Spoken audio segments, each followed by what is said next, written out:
pernah menggibah, kita pernah punya hubungan hutang piutang, maka kalau dosa itu ada kaitannya dengan sesama manusianya, maka ditambah syarat satu, yaitu adalah wa ayyabia min haqqi sahibiha, harus babaran artinya lepas min haqqi sahibiha, dari orang yang mempunyai dosa atau maksiat itu, dalam artian harus minta maaf kepada yang bersangkutan, kepada orang yang pernah kita sakiti, orang yang pernah kita berbuat dosa kepadanya. Fa in kanat malan, apabila sangkutan atau dosa itu berupa harta, au nahwahu, atau sesamanya harta, raddahu ilaihi, apabila dosa itu ada sesama manusianya berupa harta atau sesamanya, maka raddahu ilaihi, maka harus mengembalikan kembali kepada yang memiliki, baru dosanya dihapus atau diampun oleh Allah Subhanahu wa taala. Wa in kana haddaqatin wa nahwahu makkanahu minhu, apabila dosa sesama manusianya itu berupa had qadzaf. Had qadzaf ini Bapak, ada seorang yang menyangka, menduga orang lain telah berbuat zina, padahal tidak ada saksi, hanya menyangka dan menuduh saja tanpa alasan, maka had qadzaf akan diberikan kepada dia, atau nahwahu, dan sesamanya. Oleh karenanya, karena kita pernah menuduh perbuatan zina pada orang lain, laki-laki atau perempuan, setelah tidak ada bukti nyata yang telah didakwakan, maka dia punya salah kepada orang yang terdakwa atau didakwa melakukan perbuatan zina dan sebagainya itu. Terus bagaimana caranya agar supaya dia diampuni oleh orang yang bersangkutan? Makkanahu minhu au talaba afwahu, maka harus meminta pengampunan dari yang bersangkutan. Saya umpama pengakuannya, saya khilaf, telah menuduh sambian telah berbuat semacam itu. Itu syaratnya harus begitu. Kemudian wa in kanat ghibatan, apabila salah sesama manusianya itu ghibatan berupa ghibah, ngerasani, menggunjing katanya, maka bagaimana caranya? Istahallahu minha, maka harus minta halal kepada yang bersangkutan. Sanjang sampean, Bu, Pak, saya nanti, kulo nanti ngerasani jenengan atas perbuatan yang pernah sampean lakoni. Oleh karena itu, saya kesempatan kali ini saya mohon maaf atas ghibah yang pernah saya lakukan. Tanpa menyebut hal itu, maka dosa ghibah yang pernah dilakukan pada orang lain itu tidak akan diampun oleh Allah. Maka memang betul dikatakan bahwa menggibah itu dari sulitnya diampuni secara akal saja sulit, lebih sulit daripada perbuatan atau salah atau maksiat yang berkaitan langsung dengan Allah Subhanahu wa taala secara langsung. Tapi kalau dosa berkaitan dengan sesama manusianya, maka tentulah lebih sulit untuk diampuni sebelum kita minta maaf kepada bersangkutan. Makanya bapak-bapak, kadang-kadang ghibah itu gampang sekali, nikmat, kadang-kadang menggibah itu. Apa ghibah itu? Ghibah itu adalah membicarakan kesalahan orang lain, membicarakan hal-hal yang kurang pada dirinya. Andai kata orang itu mendengar atas cerita yang diceritakan atau yang telah diceritakan itu, maka dia pasti tidak menerima, baik bajunya atau keturunannya, seperti disampaikan dalam kitab Sulam Taufik itu, keturunannya, cara berpakaiannya atau kesukaannya itu diceritakan. Umpama iku lho ya nganggo kelambi kok menyolok umpamanya, dia kekurangannya itu sombong sekali di tengah-tengah orang lain. Pokoknya kesalahan, kekurangan yang ada pada orang lain diceritakan pada orang lain dari jarak yang jauh, atau dekat sekalipun yang dia tidak tahu, andaikan dia tahu terhadap apa yang dibicarakan, dia pasti tidak rela atas pembicaraan itu. Itu yang namanya ghibah. Istilah membicarakan tentang kesalahan orang lain yang andai kata orang yang dibicarakan itu mendengar pasti tidak rela. Itu yang namanya ghibah. Itu yang sulit sekali Bapak Ibu. Sulit maafnya, artinya minta maaf, harus minta maaf kepada yang bersangkutan. Udah, jadi kalau dosa itu ada kaitan dengan sesama makhluknya yang diistilahkan dengan hakul adami, maka ditambah satu, yaitu adalah harus minta bebas, minta diampuni kepada yang bersangkutan. Apabila berupa harta, kembalikan harta itu. Apabila berupa hadzu qadzfin, maka talabu afahu, harus minta maafnya. Dan apabila berupa ghibah, maka istahallahu, harus minta halal kepada yang bersangkutan. Maka ada di Indonesia ini ada tradisi yang tidak ada di tradisi Timur Tengah sekalipun, yaitulah halal bihalal. Maka di sini ada istahallahu, itu maksudnya halal bihalal. Kok coro mudurane niku saling memaafkan satu sama yang lain, kosong-kosong istilah lain. Wajibu ayatuba min jami'i dunubi, wajib ayatuba untuk mentaubati min jami'i dunubi, dari semua atau segala dosa yang ada pada kita, semua secara keseluruhan. Fa in taba min ba'diha sahhat taubatuhu inda ahlil haq min dzalika dzambi. Apabila yang ditaubati adalah sebagian dari dosa yang ada pada dirinya, nggak ditaubati semua, maka menurut ahlul haq, maka hanya diampuni yang hanya ditaubati sebagian itu. Wa bagi alaihil baki, maka masih sisa dosa yang belum ditaubati itu.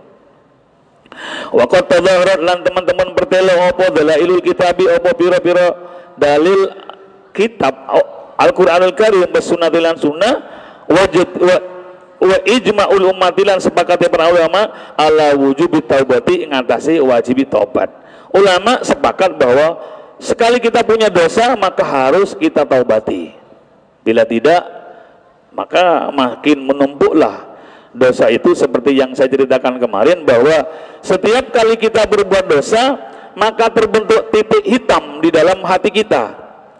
Semakin sering titik itu meniti, artinya hinggap di hati kita, artinya semakin banyak dosa yang kita lakukan, karena dosa itu merupakan titik hitam di hati kita. Semakin besar dosa itu, maka semakin besar pula titik itu. Dan semakin sering dosa kita lakukan, maka semakin banyak pula lah titik-titik hitam di dalam hati itu. Semakin banyak hari demi hari, maka yang semula hati itu terang, bersinar, maka tertutuplah dengan titik-titik dosa di dalam hatiku. Bahkan terbentuklah karatan di dalam Al-Quran yang diterangkan, bal rana ala qulubihim, terjadilah karat yang di dalam hati disebabkan oleh tumpukan titik hitam setiap kali berbuat dosa, sehingga lama kemudian tidak ditaubati, maka dosa atau titik hitam itu membentuk karat di dalam hati. Ketika hati kita terhinggap dengan titik atau karat yang semakin menumpuk dan kita tidak bertobat, maka sulitlah kita menghadap kepada Allah. Doa sulit dikabulkan. Kenapa? Setiap titik yang ada bagi kita, setiap dosa yang kita lakukan, semakin membuat jarak kita dengan Allah Subhanahu wa ta'ala. Maka hadirin rahimakumullah, orang-orang yang dekat dengan Allah itu tiap malam mesti bangun dan menangis, Bapak Ibu, atas perbuatan dosanya. Sebaliknya, mestinya yang pandai menangis di hadapan Allah adalah orang-orang yang banyak dosa. Betul lah, ulama itu tetap punya dosa, tapi mungkin jauh dengan kita.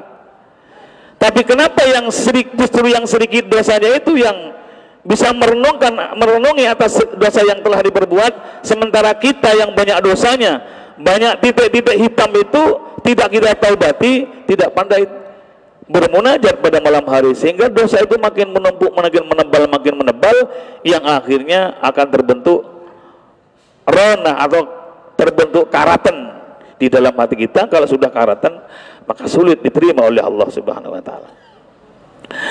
Hadirin rahimakumullah, anna Abu Bakrin, diceritakan bahwa Abu Bakar itu mendengar langsung dari Rasulullah Muhammad sallallahu alaihi wasallam, di mana Rasulullah itu dawuh, ma min rajulin yudnibu dzamban, maka tidak ada dari seorang laki-laki yudnibu yang telah berbuat dosa, dzamban sebuah dosa, setelah berbuat dosa fayatawaddau, lalu kemudian dia berwudu,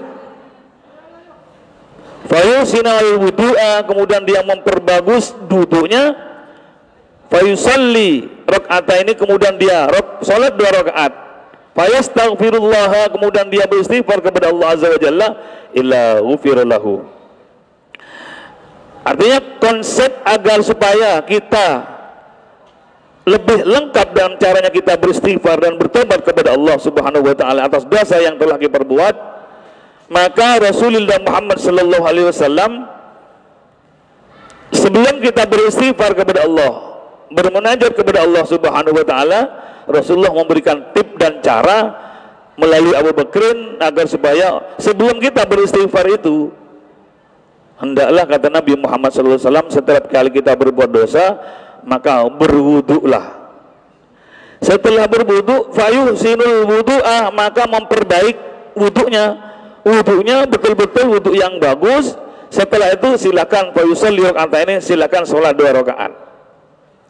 Fayastaghfirullah, lalu kemudian dia setelah sholat baca istighfar kepada Allah Subhanahu wa taala.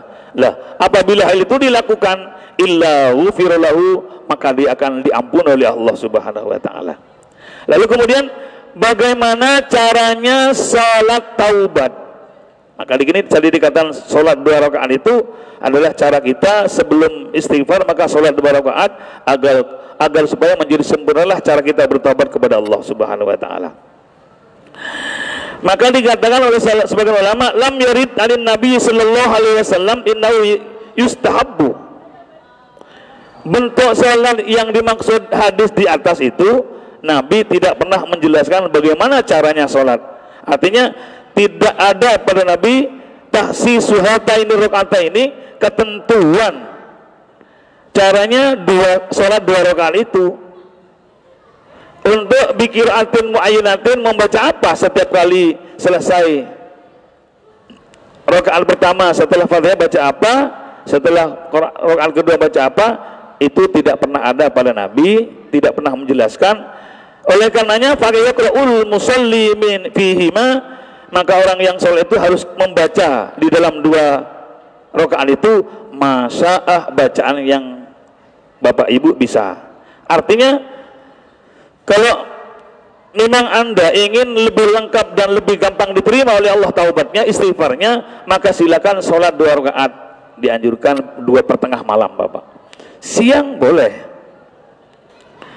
tapi yang lebih bagus apabila dilakukan ketika 2/4 malam, setelah sholat tahajud dilakukan witir dan seterusnya, dilakukan, maka silakan sholat sunnah. Sebagian ulama ada yang mengatakan sholat sunnah mutlak, tapi disiasat oleh sebagian ulama langsung saja, usalli sunnatat taubati sunnatan lillahi ta'ala, usalli sunnatat taubati sunnatan lillahi ta'ala, atau langsung aja usalli sunnatan lillahi ta'ala, artinya sholat sunnah mutlak. Kemudian setelah sholat Fatihah baca apa? Maka itu yang saya katakan tadi, bahwa Nabi tidak pernah mencontohkan secara fi'liyah bahwa sholat sunnah taubat itu setelah Fatihah baca apa, bikiraatin muayyanatin, tidak demikian. Oleh karenanya fayaqra'ul musalli fihima masya'ah, silakan membaca surat apa saja. Umpama rakaat pertama setelah waladhdallin qul ya ayyuhal kafirun umpamanya, setelah kedua membaca qul huwallahu ahad, assalamualaikum, selanjutnya baca istighfar yang kita tahu, astagfirullahal ladzim li wa li wa, dan seterusnya. Silakan baca istighfar sebanyak-banyaknya. Kalau itu dilakukan kepada Nabi, katanya Nabi, illa ghufira lahu, Allah akan memberikan pengampunan kepadanya. Jadi saya ulangi kembali, ma min rajulin yutnibu dzamban, tidaklah orang laki-laki yang telah berbuat dosa fayatawaddau, kemudian dia berwudu, fayusinul wudu'a, lalu dia memperbagus wudunya, fayusalli raka'ataini, kemudian dia salat 2 rakaat, fayastaghfirullah, lalu mohon ampun dan beristighfar kepada Allah. Apa janji Allah? Illa ghufira lahu, pasti diampuni Allah. Dengan catatan syarat-syarat yang 3 itu harus dilakukan. Tidak, artinya syaratnya harus memutus atau mencabut perbuatan dosanya. Kemudian yang kedua harus berniat untuk tidak mengulangi kembali. Maka apabila syarat-syarat taubat yang dijelaskan tadi itu sudah kita lakukan, kemudian kita berusaha untuk beristighfar kepada Allah dengan cara yang telah diberikan oleh Rasulullah Muhammad SAW melalui Abu Bakar, yaitu adalah wudu dengan wudu yang baik, kemudian sholat 2 rakaat dan baca istighfar kepada Allah Subhanahu wa taala, Allah memberikan janji adalah akan diampuni dosa kita. Ada lagi hadirin rahimakumullah, wa anin Nabi sallam, dari Abu Bakar juga, dari Nabi Muhammad sallallahu alaihi wasallam, alaikum bila ilaha illallah wal istighfar. Maka sebaiknya Anda membaca la ilaha illallah wal istighfar dan baca istighfar. Faksaru minhuma, maka faksiru boleh, faksiru, maka perbanyaklah minhuma dari la ilaha illallah dan istighfar. Kalau ada orang yang membaca la ilaha illallah diulang-ulang sebanyak-banyaknya dan beristighfar kepada Allah, kata Rasulullah Muhammad SAW yang telah bercerita kepada Abu Bakar, maka fa inna iblisa qala, kalau kita telah melakukan la ilaha illallah sebanyak-banyaknya atau hitungan yang telah ditentukan dan beristighfar kepada Allah, maka iblis ini berkata, ahlaqtun nasa bidzunubi, kata iblis, aku menghancurkan, membinasakan manusia dengan dosa-dosa.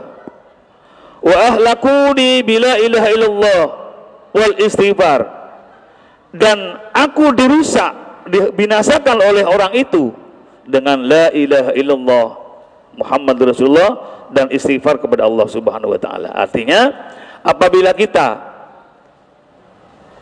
membaca la ilaha illallah dan istighfar, maka iblis atau setan mengatakan, aku telah merusak menungso, aku telah membinasakan manusia dengan dosa. Sengaja digiring, dirayu oleh setan agar supaya kita manusia bisa berbuat dosa. Maka kata iblis, tapi manusia itu membalas kepada kita, mereka telah membinasakan aku dengan la ilaha illallah dan istighfar. Bapak-bapak dan ibu sekalian yang saya hormati, di dalam ayat itu dinyatakan bahwa orang yang bertobat harus secara totalitas.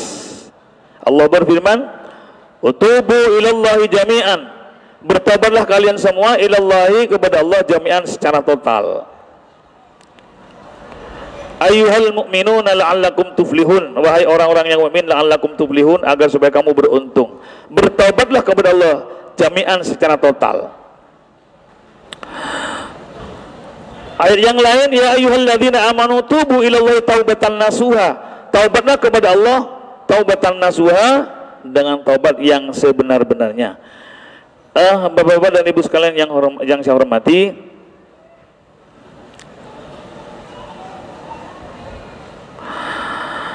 dalam hadis yang lain menanggapi hal itu yang diriwayatkan dari sahabat Anas, qala, Anas berkata, ja'a rajulun, datanglah seorang laki-laki, faqala, kemudian seorang laki-laki itu berkata, matur kepada Rasulullah Muhammad SAW, ya Rasulullah, wahai Rasulullah, aznabtu dzamban, saya telah berbuat dosa, ya Rasulullah. Faqala Nabi SAW, kemudian Nabi Muhammad bersabda, idza aznabta dzamban fastaghfir rabbak, bila kamu telah berbuat dosa, fastaghfir rabbaka, maka mintalah ampun, beristighfarlah kepada Tuhanmu. Jawaban Rasulullah. Waqala, kemudian dia laki-laki itu menjawab, fa inni astaghfiru ya, summa a'udu, saya sudah beristighfar kepada Allah, tapi a'udu, kemudian saya mengulangi lagi perbuatan itu. Jadi menanggapi daripada tubu ilallah taubatan nasuha, taubatlah kepada Allah dengan totalitas atau dengan yang menyesal sedalam-dalamnya, dalam artian tidak akan mengulangi kembali yang dimaksud taubatan nasuha. Akan tapi dibalik cerita ini seorang laki-laki matur kepada Rasulullah Muhammad SAW, dia mengatakan, adnabtu dzamban ya Rasulullah. Nabi menjawab, idza adnabta dzamban fastaghfir rabbak, bila kamu telanjur berbuat dosa, maka fastaghfir rabbaka, maka mintalah ampun kepada Tuhanmu, atau bacalah istighfar kepada Tuhanmu.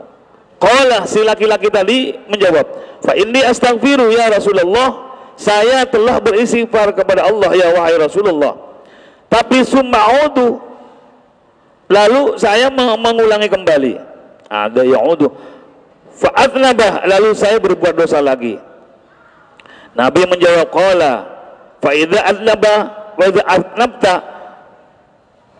fa'ud, maka kembalilah lagi, ulangilah lagi, fastaghfir rabbaka, setiap kali Anda berbuat dosa maka kembalilah beristighfar kepada Allah. Jadi ringkasnya begini Bapak Ibu, seorang laki-laki itu matur kepada Rasulullah Muhammad SAW, ya Rasul, saya telah berbuat dosa.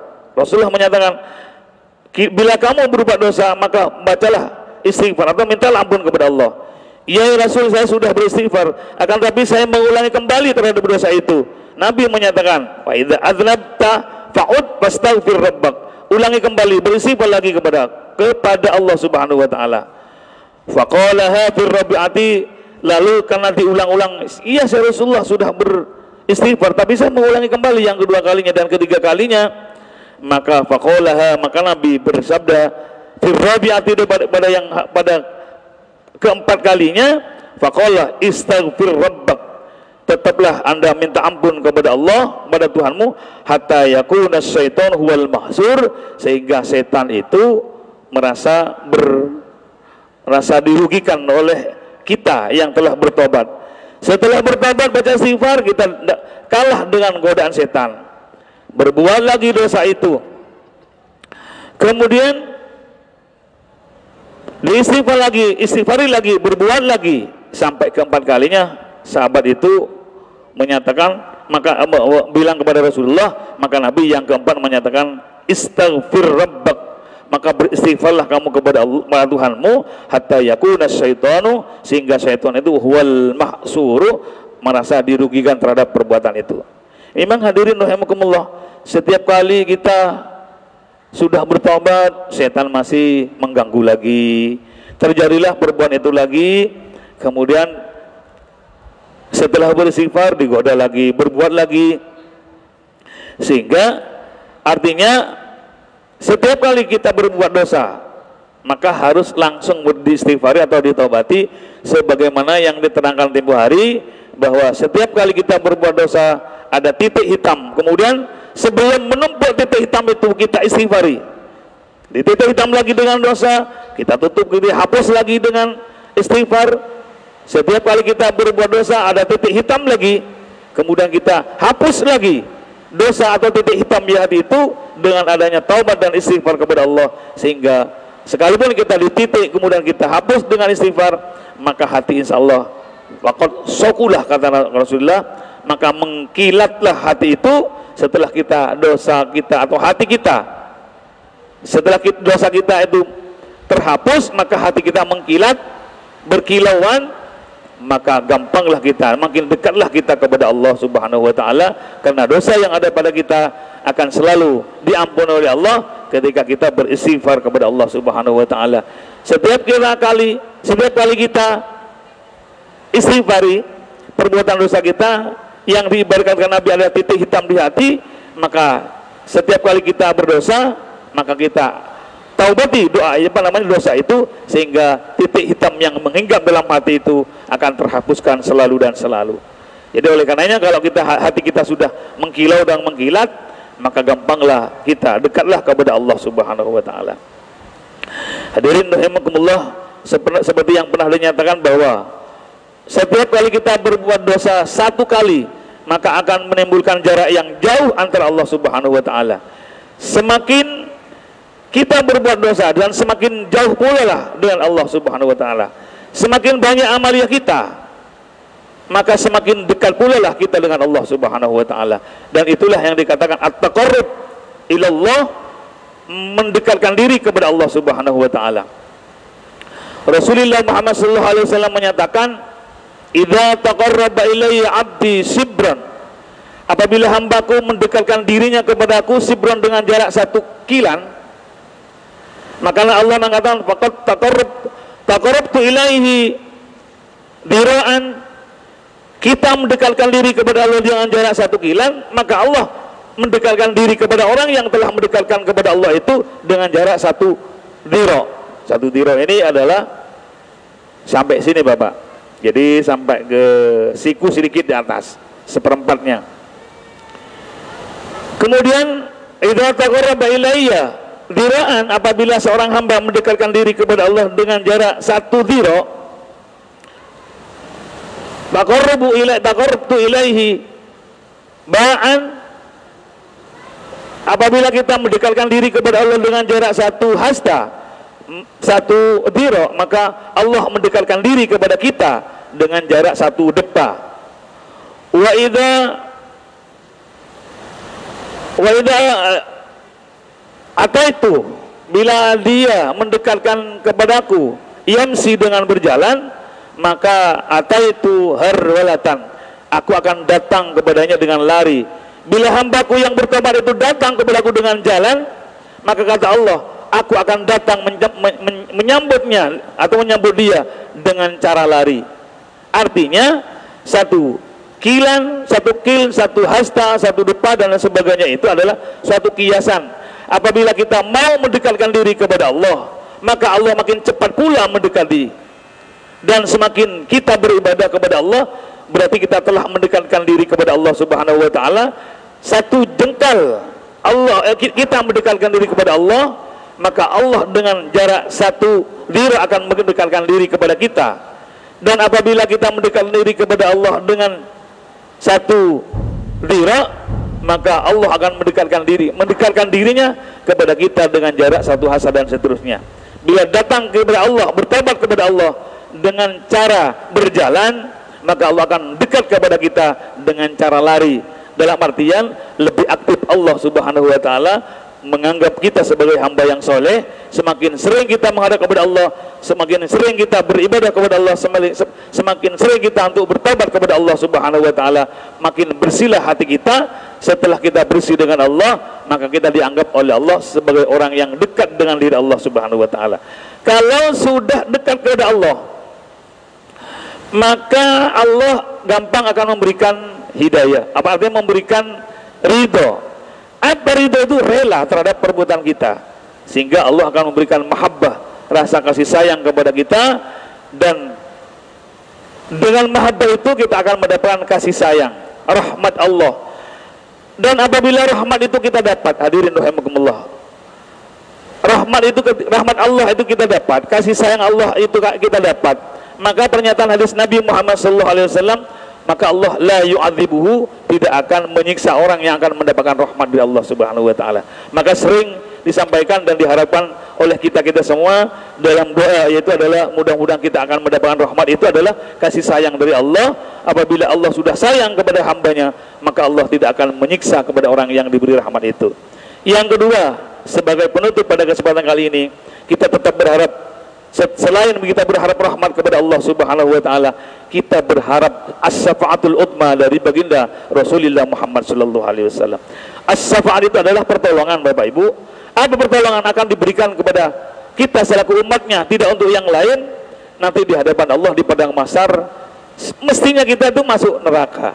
Akan tapi karena kita sudah rajin ibadah, kemudian kita banyak membaca selawat kepada Nabi Muhammad SAW, sehingga dengan selawat itu Rasulullah Muhammad SAW memberikan syafaat kepada kita, sehingga oleh Nabi diangkis dan diangkat masuk dalam surga Allah Subhanahu wa taala. Hadirin rahimakumullah, Ini yang dapatkan semua kami sampaikan. Semoga dan mudah-mudahan kita yang hadir di masjid ini tergolong orang yang mendapatkan rahmat Allah, di mana apabila kita mendapat rahmat Allah dengan ridhonya di balik ibadah kita tentunya, maka Allah tidak akan menyiksa kita, dan semoga pula kita akan mendapatkan syafaatul utma, pertolongan yang sangat agung dari Rasulullah Muhammad SAW dengan selawat-selawat yang kita baca, sehingga kita akan mendapat jaminan untuk masuk dalam surga Allah Subhanahu wa taala dengan rahmat dan kasih sayang dan as-syafaatul utma dari Rasulullah Muhammad sallallahu alaihi wasallam. Amin Allahumma amin. Hadirin rahimakumullah, mustami'in wal muslimat Masjid Agung Sunan Ampel yang saya hormati, mari kita sejenak untuk berdoa kepada Allah Subhanahu wa taala. Semoga dan mudah-mudahan kita semua dijadikan umat Rasulullah Muhammad sallallahu alaihi wasallam yang sempurna, sehingga kita akan dijadikan orang yang akan mendapatkan as-syafaatul utma dan menjadi umat Rasulullah Muhammad SAW yang senantiasa mendapatkan rahmat Allah Subhanahu wa taala. Mudah-mudahan kita bersama bertemu dan berkumpul di masjid yang agung ini, juga semoga mudah-mudahan kita berkumpul di masjid di dalam surga Allah Subhanahu wa taala bersama dengan guru-guru kita, bersama dengan kiai-kiai kita, bersama dengan keluarga kita, tentunya bersama dengan Rasulullah Muhammad SAW. Amin Allahumma amin. Al-Fatihah. A'udzubillahi minasyaitonirrajim. Bismillahirrahmanirrahim. Alhamdulillahi rabbil alamin arrahmanir rahim maliki yaumiddin.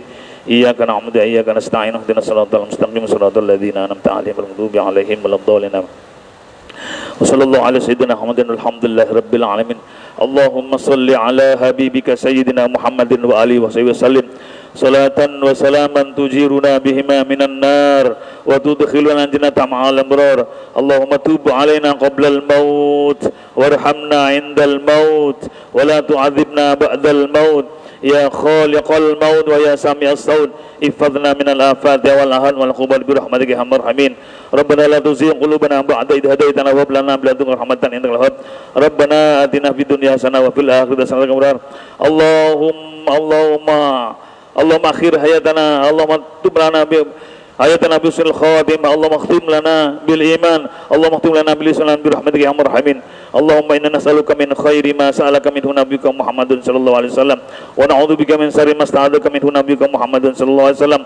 Antal musta'an wa alaikal bala wa la haula wa la quwwata illa billah. Rabbana zalamna anfusana wa lam taghfir lana wa tarhamna lanakunanna minal khasirin.